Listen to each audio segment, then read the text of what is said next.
And we are back with the Raza BIPOC Access Podcast.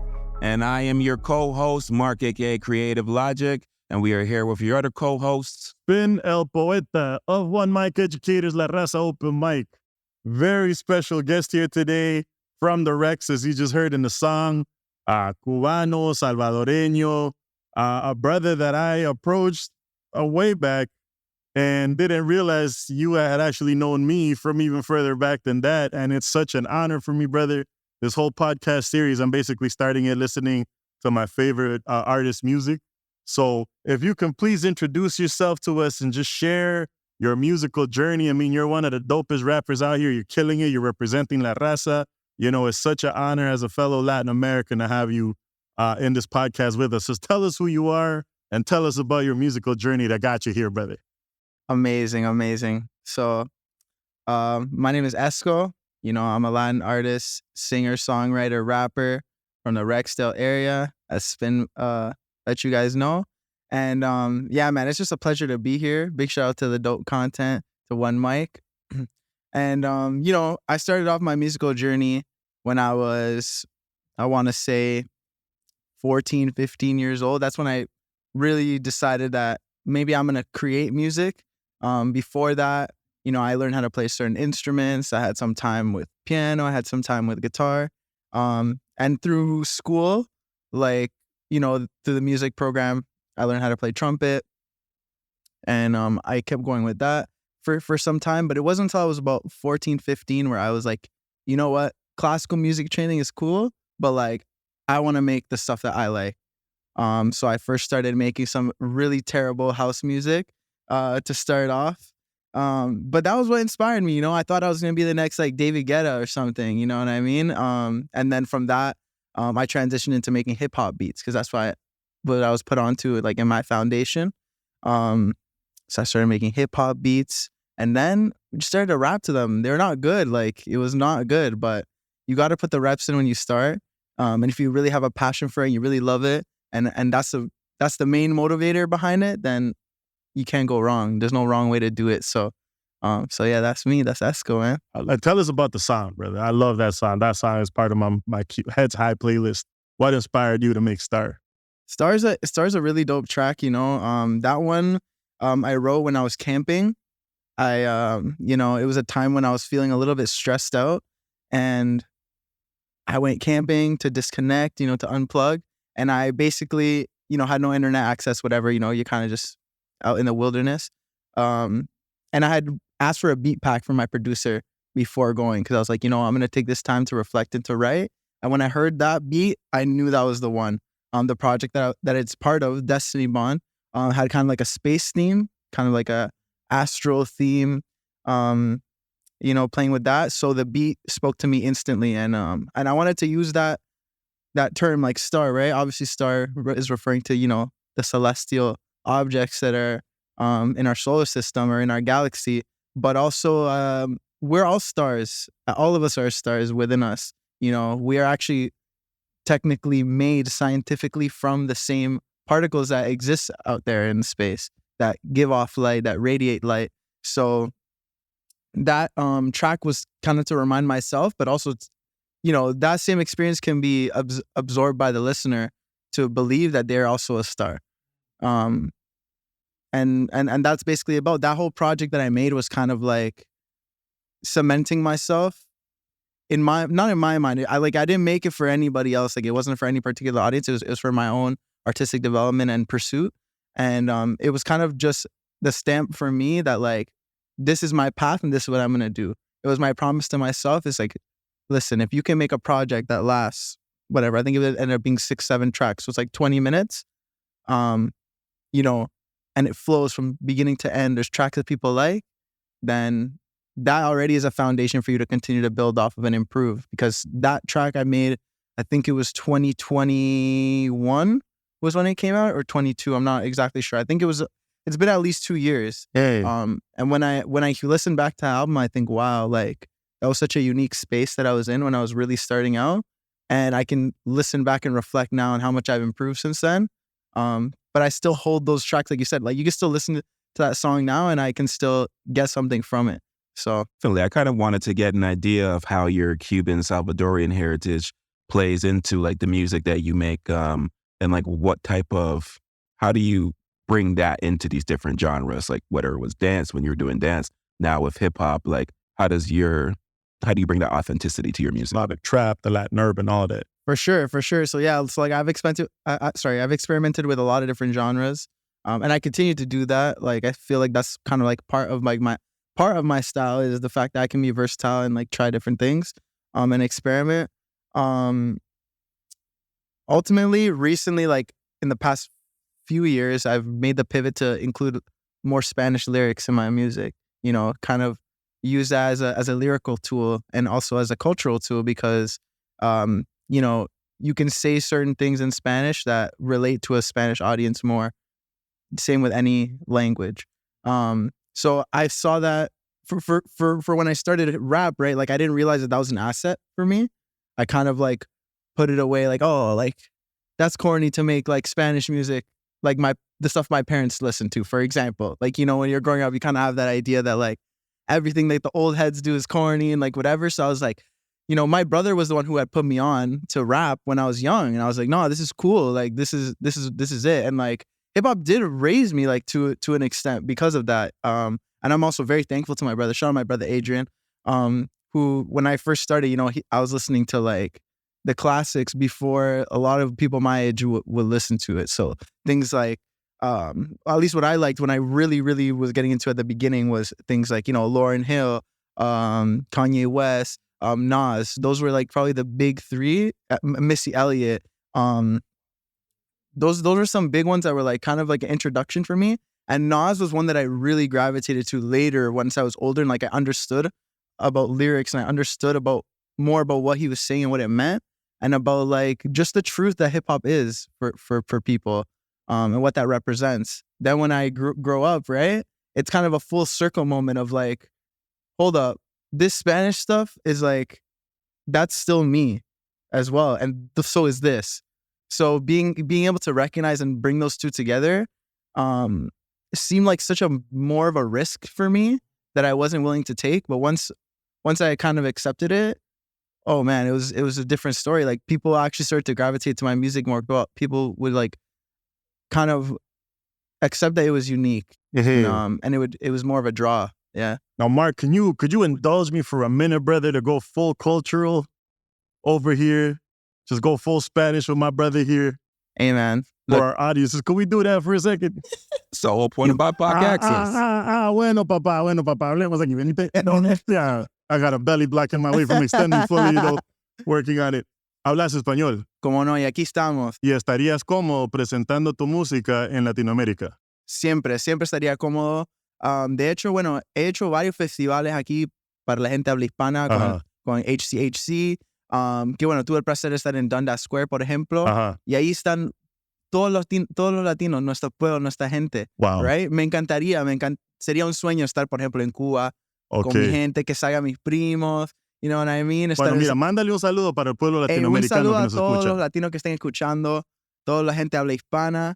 Un abrazo, los queremos. You already know Esco's going to be here, rompiendo siempre. Rompiendo. Okay, Mark, I got to bring it back in English because you got this look like, what the fuck's going on? I'm going to need some subtitles on that whole piece right there. Yeah, I'll do the captions. So I was asking him a set of questions, brother, because to me, this brother's ready. He's got the music, he's got the projects, he's got the numbers.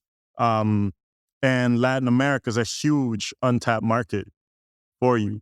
Now, and I want to toss a question to you, Mark, because I've had the honor and privilege to perform at a hip-hop festival in Cuba, in Venezuela, in El Salvador, Cuba and El Salvador being his countries of origin. I've also been blessed to develop some strong connections in Florida. Mi Gente, Mi Pueblo is a dope organization I'm hoping to do a residency with. I firmly believe I could line up some potential tours for this brother in these countries, in that city, in St. Petersburg, in Florida, and Tampa. What advice would you suggest for us both? What can we do to get him touring and to maximize the opportunity for him to perform in these places? Because we have the connects.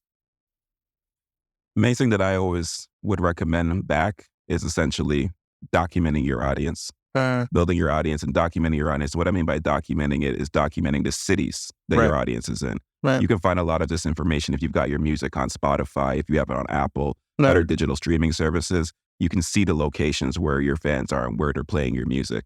If I'm a promoter in another country, another city, etc., what I'm looking for is somebody who's going to bring an audience to my event. And I'm paying you to essentially either bring those people to my event, or I'm paying you because I already have the audience and now I just need that audience entertained, and I know that they're going to find you entertaining. Right. So the keys there is that you being able to go into those places and say, hey, I've got 200 fans in Florida that want to hear me. They want to see me. Here's the interactions that I'm having on my socials. Here's the interactions I've had or feedback I've gotten through my email newsletters, surveys that I've done.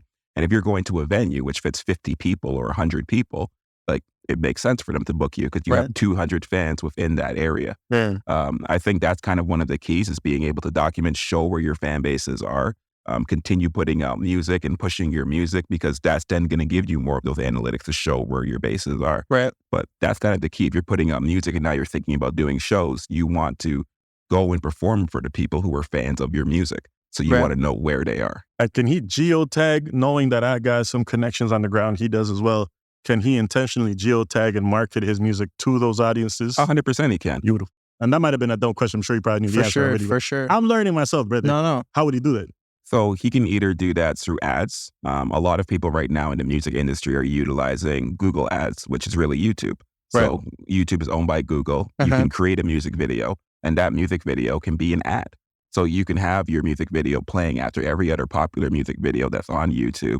And unless somebody skips that video, they're going to be now learning about your music. And if you're targeting it around other specific keywords that's going around that content, then you could have your ad coming up when it's a Jay-Z music video that's playing. Exactly. You could have your ads coming up when there's a Drake music video playing. The point is, there's already eyes on those artists' content, and now you're going to be able to connect with them as well. But again, to the point that we talked about before, it's still about audience. So like, if you don't have the type of music, or you don't have a type of content that you feel is going to apply or be appreciated by that Drake audience, don't spend money to put it in front of the Drake audience. Spend the money to put it in front of the audience where it has a similar sound or similar topics to your music, but they have a larger fan base. Shopping with an edge, Drake. Anyway, so would you be down? So, when you're starting out, you got to make those sacrifices. Would you be down, even if there was no pay, to go and perform in these countries or in the city? I think it depends on the context, but yeah, for sure. Like, I love that answer. I would be down. Like, ultimately, that's what I love to do. Like, anyone that's come to see me at a show, anyone that's come listen to my music, or like that knows me, they know that, like, yeah, I have a passion for, being in the studio writing songs, but I love to be on stage. So if he does that, Mark, how can he maximize like the opportunity to have been in front of audiences in Venezuela, Cuba, Florida? How could he maximize, even though he's not getting money, how could he maximize? I get what you're saying. So it's monetizing that audience. Right. So that's where merch comes Yeah, in. I'd have That's to where bring CDs merch. come in. That's where all the different types of anything you want to sell, whether it's little souvenirs, trinkets with your brand and name on it, website, QR codes, just ways that they can connect back to you and actually give you the ability to be able to remarket to them. Exactly. By remarket, I mean being able to actually contact that customer in the future. Exactly. So like, that's kind of the key to me, is building your audience in the different places that you're going to build it, but then monetizing that audience. 100%. And a huge part of that in the day that we live in today is like e-commerce. So even if you have those different people where you're not able to sell them something at the moment, if they're signing up for your site, if they're signing up for your newsletter, and now you're able to remarket to them in 3 weeks when you have a new product, you can remarket it to them. Or maybe you create a special exclusive from that relates to that show that you did in that country. So now you can target them with something that they're going to feel is memorabilia, or it's going to be special that relates back to that moment. But I think that's really the key, is like, you can use obviously your connections and the people that you're connected with to really plug him in. They may even be able to share his music and share his art out there, even if they're not going to immediately book you. Right. And then if they see that they shared your art, and then the audience that they have is like, this guy's amazing, we want to see him, then they're likely going to book him. Exactly. So it's like, it's about creating that awareness, but it's also, like you were saying before, strategically. It's not just saying yes to every opportunity, but making sure there's something within that opportunity that brings value to your future goals. For sure. Love that. Love For that. sure. Tell us about weaving English and Spanish in your songs. It's not easy to make dope music in one language. You're doing dope music in 2 languages. Afilaos is a dope track. What's that process like for you? What do you prefer? Like, Recently, I've been preferring the Spanish stuff, I feel like. maybe it's kind of just like I guess I could call it like a success, quote unquote, bias, where it's like those songs are performing more better than like my English tracks.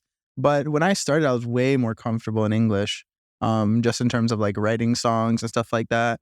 I found like writing in Spanish would take me longer at the beginning, just because I was like less experienced with that, as opposed to like I would freestyle when I first started doing English.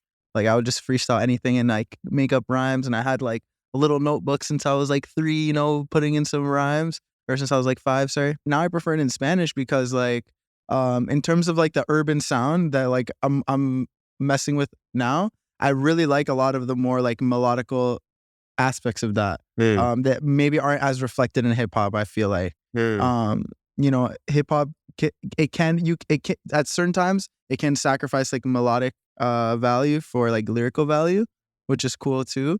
But that was something that like, and I never thought I'd be a singer. Like I always thought rap was my thing. But like, and even still, like I'm learning how to strengthen my voice and all this stuff. But yeah, the Spanish stuff is just, I find so much more of a source of inspiration. That's just recently though. Es que más sabroso. Sí, más sabroso. Tiene una sazón, you know what I'm saying? Un saborcito rico, you know what I'm saying? But like, I'm going to plug Mark in with one of our little secrets, man. We'd sit with the homies at the back of the streetcar and we'd say a bunch of words that had the r sound on it, but that made no fucking sense. Ropa, carro, re bueno. The shorties would be intrigued. We weren't saying shit. We were just rolling the hearts. That's hilarious. That's hilarious. Yeah. That's hilarious. Yeah, but I'm happily engaged now, and those days are over.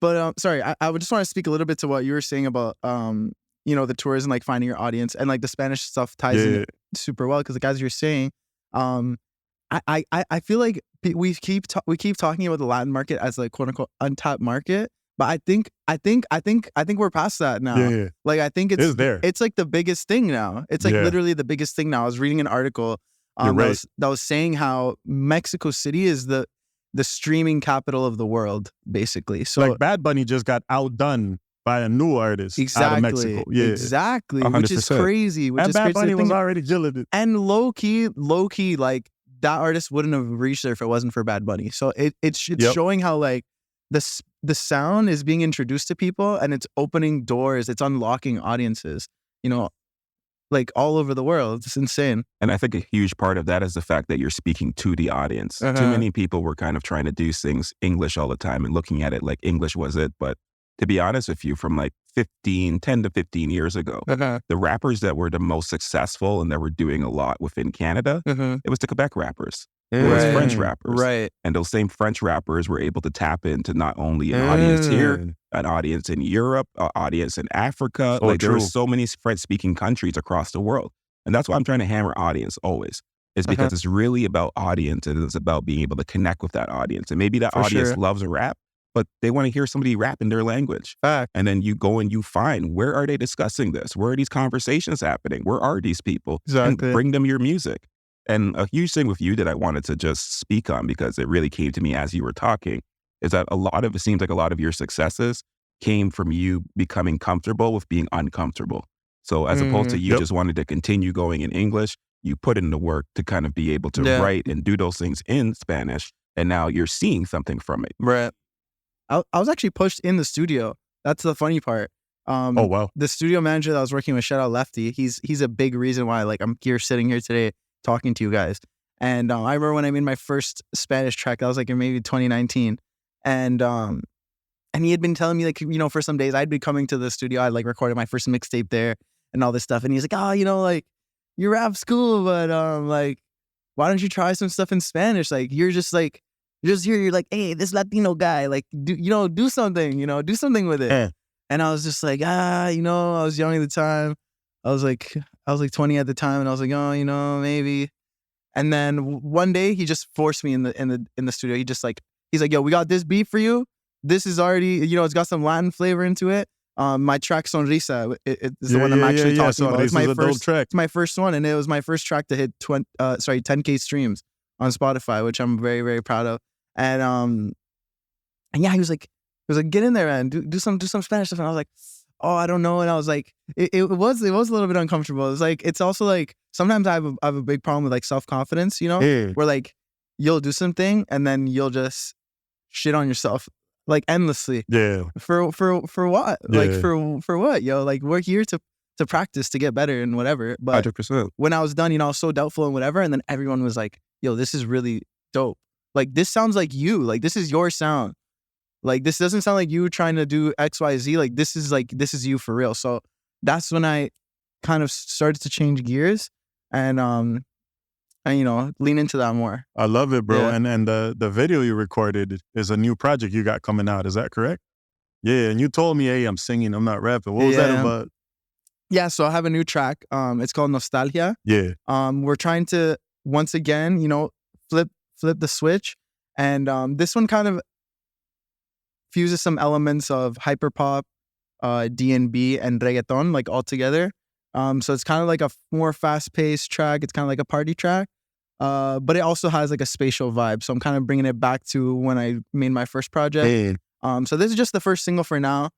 No further information for now. Got you. But the track will be coming out very soon. I'm not sure when everyone's gonna be listening to this. But it's gonna come out about a month from now. Okay. So stay tuned for that. It's gonna be super, super hype, and we're gonna keep it going for the rest of the year. This is just starting it off with 2024.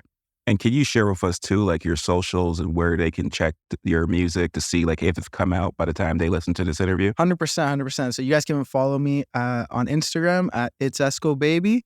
And also you can find me on all streaming platforms as just Esco. So if you search Esco, Oh, wow. You got just ESCO. Yeah, ESCO. Oh. So if you just search me Marmel. up Like you can episode search it up on YouTube. I have some music videos out there that you could check out. 1 second, bro. I'm getting roasted over here. Oh, sorry. We were just saying a little piece from episode 1. We had talked about his social handles and kind of creating something that's simple My and shit's easy all to over follow. the place. And we were just commending you on having it be Esco and be a simple and quick way for people to be able to find you. Yeah. Commending you, shitting on me at the same time. Multitasking. But it's dope. No, And you actually just changed that on Spotify, yeah, right? I just changed it. Tell us about that. So yeah, my name used to be Leroy Escobar, which I guess the reason why I wanted to change it was because it's kind of long. Yeah. Honestly, like that's true. That's truly the main reason. It's really long, and everyone just started calling me Esco. Like for years now, people just call me Esco. Like Leroy Escobar, like that's so long. Like they just call me Esco always at the studio, everywhere. Marmel. They just call me Esco. So I was like, you know what? We're gonna stick with that. I like it. And that's where the Esco terrestrial came from. You know what I'm saying? Ah. And then it works in Spanish too. El Esco terrestre. You know what I'm saying? So marketing bilingual. we're out here, bro. You We're go to out school here. for this shit? Yeah, we did a little 1, 2. I feel like you did, bro. Keep it real, bro. We did a little 1, 2. We did a little 1, Okay. 2. Yeah, we did a little 1, 2. Went to school. I did nothing, which is why we're in different situations. But it's with our also, branding. you don't need that. You don't need to go to school, yo. Like, there's a lot of tools that are Pick out up and there. learn, yeah. That are learning. Like when it comes to even like marketing, running ads for yourself. Like that's something that I learned to do myself. Like completely outside of that, like we were talking about targeting different cities. Testing in certain places. Just probing and seeing what's going to work, where is this going to stick, who's going to like it. And then after you see the results based on the data that you get, and then you continue to recalibrate and strategize and narrow down, to find that niche, because not everyone's going to be Drake. Not everyone's going to be Bad Bunny, But if you find a niche of people that really, really mess with you, you just need a core, small group of fans to become sustainable. People don't realize that as a music artist, I know we're going a little bit off topic here, but I just want to, this is just for advocacy. You're touching on everything. This is for advocacy for, people that are maybe thinking about becoming an artist, but they're starting out, just to like kind of be clear in your head about what your expectations are when you're coming in. When you, as a streaming independent artist, recording artist, are making $60,000 a year, you are in the top 1% of all artists. That's huge. People don't realize that. You don't need to be making a million with the chains. That you can live off of that. Hell yeah. And that is you living off of your passion, of stuff that you wrote.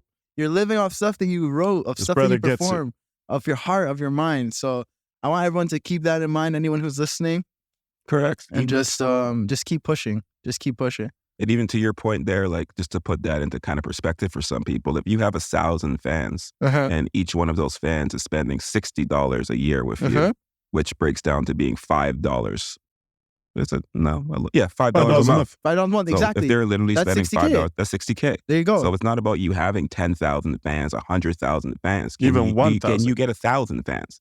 And if it's you can get retaining 1,000, them. It's correct. retaining them as well. And having them grow. It's about them Uh-huh. remarketing now for you, them sharing, them telling their friends about it, them jumping into contests or promotions that you run on your page where you're asking them to comment with a friend, etc. Exactly. It's about growing your audience through the people who will have like-minded people around them, because generally people roll. Because the music is free. Mhm. Nowadays, we've gotten past that point. Yeah. People, you can't treat your song as a product anymore. You Yeah. can't treat your music as a product anymore. Yeah. People can just click on it and listen to it. Where the money comes, and I'm not trying to get too capitalistic here, but everyone has to make a living. But You have to eat. exactly, the money actually comes from the relationship. It's not about the 100%. music. It's about, like you're saying, fostering, retargeting these people, maintaining contact with them, making them feel that this is a community, and it will help them if they feel good when they come to your shows. They see other people like them. They can see themselves reflected in the people that are in the audience. 100%. And that's how you create an engaged fan base. I got to take a moment for Barrio. If you're listening to this, put Esco onto Latin Sparks. He will crush it. And we're going to be working. We're going to be grinding to get him on. It's been a beautiful It interview. would be man. an amazing opportunity. And I Yeah. won't disappoint. I'll tell you that right now. Yeah, Barrio. I'm going to come to you. Let's go. And we appreciate that and connecting with you today, talking about your artistic journey, sharing with us, especially how you got out of that comfortability zone and how it's paid off for you. And I hope there's a lot of other artists out there that are recognizing a lot of the gems that you dropped, which is essentially try things, test things out, look at the data, look at the feedback from your audience, and kind of help that guide you in what types of products you're going to bring to your audience the next time. And success to you. Good luck with everything that you're doing. And continue to grow. And this was a great episode of the Raza BIPOC Access Podcast. Hasta la victoria siempre. Hasta la victoria siempre, vence.